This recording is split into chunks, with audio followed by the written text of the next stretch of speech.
Faut-il continuer à faire confiance aux agences de notation financière étrangères qui scrutent les économies des pays africains en ne prenant pas toujours en compte leurs spécificités locales? Pour y remédier, des agences de notation financière en Afrique doivent s'imposer en gagnant la confiance des entreprises et des États. Stanislas Zézé, bonjour. Bonjour. Vous êtes à la tête d'une des 3 agences de notation financière en Afrique, la seule en Afrique francophone.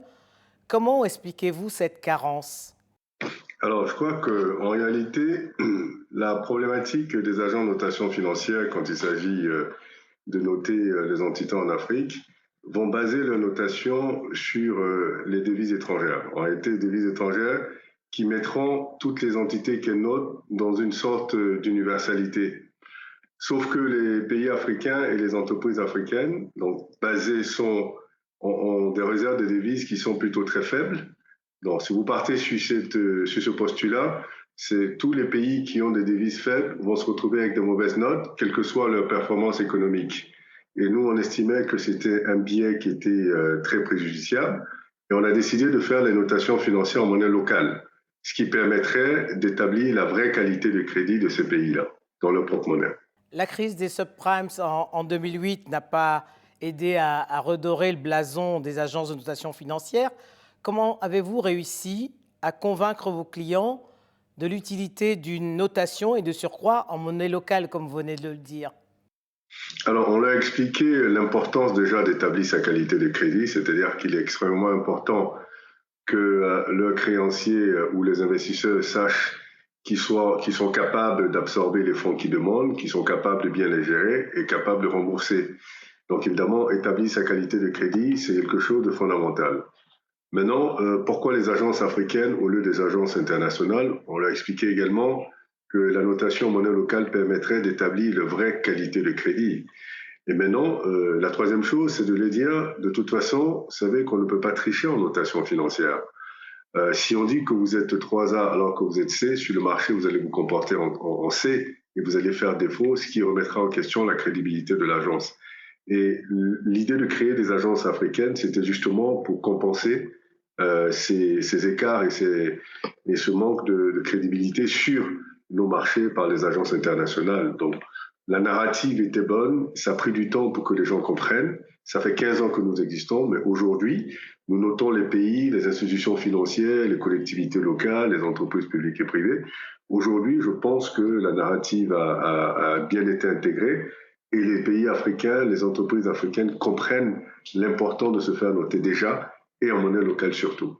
Et quelles sont les entreprises qui, à vos yeux, aujourd'hui, servent de modèle en matière de notation financière? Vous avez des entreprises publiques qui sont très bien notées parce qu'on a en Afrique, on a tendance à penser que les entreprises publiques sont des entreprises qui ne sont pas bien notées.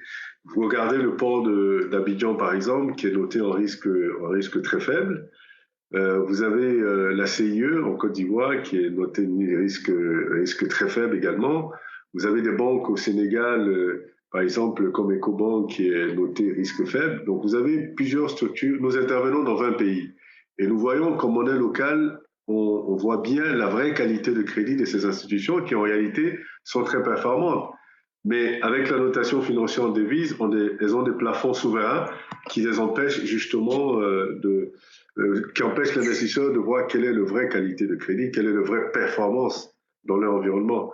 Nous ne réduisons pas les standards d'évaluation. Je crois que c'est extrêmement important de comprendre. Nous ne disons pas il faut des standards d'évaluation moins stricts parce que nous sommes en Afrique. Non, pas du tout. Ce que nous disons, c'est d'évaluer le risque dans son contexte. Parce qu'une situation de risque que vous prenez, je ne sais pas moi, au Canada, que vous la transposez au Cameroun, par exemple, elle peut ne pas représenter des risques au Cameroun parce que l'environnement, la résilience de l'environnement est complètement différente. Donc, nous voulons juste dire qu'il est extrêmement important d'évaluer le risque dans son contexte pour prendre en considération les réalités de ce contexte-là, sans pour autant baisser les standards d'évaluation. Et quels sont les pays qui font partie des bons élèves? Alors, en ce moment, vous avez la Côte d'Ivoire, vous avez le Sénégal, vous avez le Bénin, qui sont des pays qui sont notés risque faible en monnaie locale. pendant qu'ils sont en été, risque assez élevé, risque élevé en devises étrangères, ce qui est assez curieux d'ailleurs, parce que vous prenez un pays comme la Côte d'Ivoire, c'est un pays qui est très performant, qui a un taux de croissance depuis 10 ans qui avoisine les 8%, et qui a une capacité de résilience qui est extraordinaire, qu'il a montré pendant le Covid, qui était le pays le plus résilient en termes de capacité d'absorption de choc, et pourtant est noté risque assez élevé en devises étrangères, pendant que nous le notons risque faible, ce qui correspond plus à la réalité. Mais dans un marché aussi fragmenté qu'est le marché sur le continent africain, avec 54 pays, plusieurs monnaies différentes, comment arrive-t-on à avoir des économies performantes, mais surtout à avoir des économies qui ne soient pas à la traîne? Alors, je crois que beaucoup de pays africains ont compris déjà qu'il était important de diversifier leur économie de sorte à pouvoir absorber les chocs. Ça, c'était la première étape. La deuxième étape, il s'agit justement maintenant, dans une logique de marché commun, de marché sud-sud avec la ZLECAf, d'avoir des économies qui soient transformées pour qu'elles aient des choses à échanger entre elles. Et d'avoir des marchés qui soient moins fragmentés en rendant les monnaies convertibles entre elles, parce qu'elles ne sont pas convertibles entre elles. Et puis l'idée aussi, c'est d'élargir les marchés des capitaux en ayant des marchés qui se regroupent. Il y a eu une tendance de rapprochement de bourses, différentes bourses en Afrique, mais je crois qu'il est extrêmement important que les pays africains comprennent que la profondeur de leur marché va dépendre de la taille de ces marchés-là. Donc il est extrêmement important que toutes ces barrières tombent pour avoir des marchés plus conséquents, de sorte à ce que les pays africains ne soient pas obligés d'aller lever des eurobonds et s'exposer en devises étrangères. Si vous avez un seul marché des capitaux en Afrique, quand je regarde les montants qui sont levés en eurobonds par les pays africains, ils n'auront pas besoin d'aller lever des eurobonds. Alors, ce qu'il faut comprendre, Sanissa Zézé, c'est qu'à défaut d'avoir une monnaie unique sur le continent, l'idéal serait d'avoir des monnaies sous-régionales. Des monnaies sous-régionales, mais surtout des monnaies qui sont convertibles entre elles. L'idée, ce serait pour un pays africain d'avoir 53 pays qui représentent son marché. Donc, si vous avez une monnaie que vous pouvez utiliser dans les 53 autres pays, évidemment, vous avez un marché de 53 pays, ce qui est extraordinaire en termes de potentialité.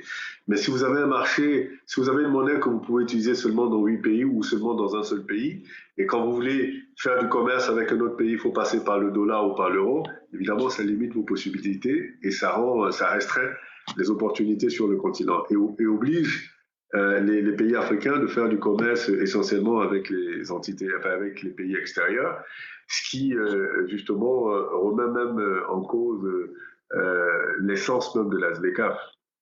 Alors justement, à propos de la ZLECA, c'est la zone de libre-échange lancée il y a 7 ans. Malgré tout, tous les pays ne l'ont pas ratifiée. Est-ce que l'absence d'intégration économique n'est pas un frein pour l'intégration politique que vous prônez également? Mais absolument, c'est un gros frein, parce que pour que les pays puissent avoir une intégration politique qui soit solide, il faut qu'il y ait une intégration économique qui soit solide. Donc, à mon avis, il faut commencer par cette intégration économique en repensant la notion de souveraineté en Afrique. Je crois que c'est extrêmement important. Chaque pays veut protéger sa souveraineté, donc finalement ne veut pas s'ouvrir. Nous sommes un continent très en retard sur les autres, et je crois je crois que la notion de souveraineté devait être relative et devait être revue. On voit bien que les pays qui se sont regroupés dans des régions économiques, régionales, fonctionnent très bien. Et c'est, pour moi, l'avenir de l'Afrique va passer justement par cette logique de baisser les barrières, de se rapprocher économiquement, de spécialiser les pays africains dans différents secteurs d'activité et d'avoir un ensemble qui soit très cohérent. Mais il existe quand même déjà des entités sous-régionales économiques. Quel regard vous portez sur elles? La CEDEAO, la CEMAC, l'UEMOA, la SADC? Sur le plan économique, ça fonctionne très bien. Évidemment, un pays dans l'UEMOA a 7 autres pays dans lesquels il pourrait commercer sans barrière. Donc pour moi, justement, il faut renforcer cette coopération économique régionale à une coopération beaucoup plus large. C'est pourquoi je parle moins du marché continental, parce que je crois qu'en termes de scale, nous sommes encore des petits marchés. Même régionaux, ça demeure des petits marchés. Avoir un marché continental serait l'idéal pour l'Afrique. Donc évidemment, ça nécessite déjà que les monnaies soient converties contre elles, et puis éventuellement d'arriver à long terme ou à moyen long terme à une monnaie unique qui permettrait de faciliter tous les échanges. Un marché de 2 milliards d'habitants. Ce serait l'idéal pour les Africains. Vous imaginez, chaque pays a un marché de 2000 habitants, c'est extraordinaire. C'est la raison pour laquelle vous voyez les pays qui ont des populations très larges, voient plus rapidement l'économie développer et les entreprises se développer plus rapidement parce que le marché il est plus large. Dans une vie antérieure, Stanislas Zézé, vous avez connu les principales institutions financières que sont la Banque mondiale et le FMI. Quel jugement vous portez sur ces institutions qui rythment les économies africaines la plupart du temps? Je crois que les pays africains devraient comprendre que être dans un plan du FMI ou de la Banque mondiale, c'est pas la panacée. C'est extrêmement important de comprendre que ces institutions viennent être... Leur intérêt, c'est vraiment l'assistance technique. Mais elle ne devrait pas être la base du développement économique des pays africains. Les pays africains devraient comprendre que ces institutions sont là pour justement venir en appoint. Donc l'essence et la stratégie de développement des pays africains est la responsabilité des pays africains. Pour moi, c'est extrêmement important. Je l'ai remarqué quand j'étais à la BAD et la Banque mondiale, et je vois que malheureusement, les pays africains s'adonnent totalement à la Banque mondiale ou au FMI ou à la BAD en pensant que ce sont eux qui sont responsables de leur développement. Non, pas du tout. C'est une grosse erreur. Je crois qu'il faut revoir ces institutions travaillent pour les pays et c'est pas le contraire. Et je pense que la situation de faiblesse dans laquelle les pays africains sont, c'est des situations qui provoquent eux-mêmes, malheureusement. Il est extrêmement important que ce paradigme change et que la Banque mondiale, le FMI, tout ça soit vu comme des institutions qui viennent apporter, si vous voulez, une assistance technique, mais ne doit pas être la base de la stratégie de développement des pays africains. C'est le message que vous diriez à tous les chefs d'État s'ils vous entendaient? Absolument, absolument. La responsabilité du développement de votre pays est la vôtre. Pas la Banque mondiale, pas le FMI, pas la BAD. Stanislas Zézé, merci. Merci infiniment. Merci de m'avoir reçu.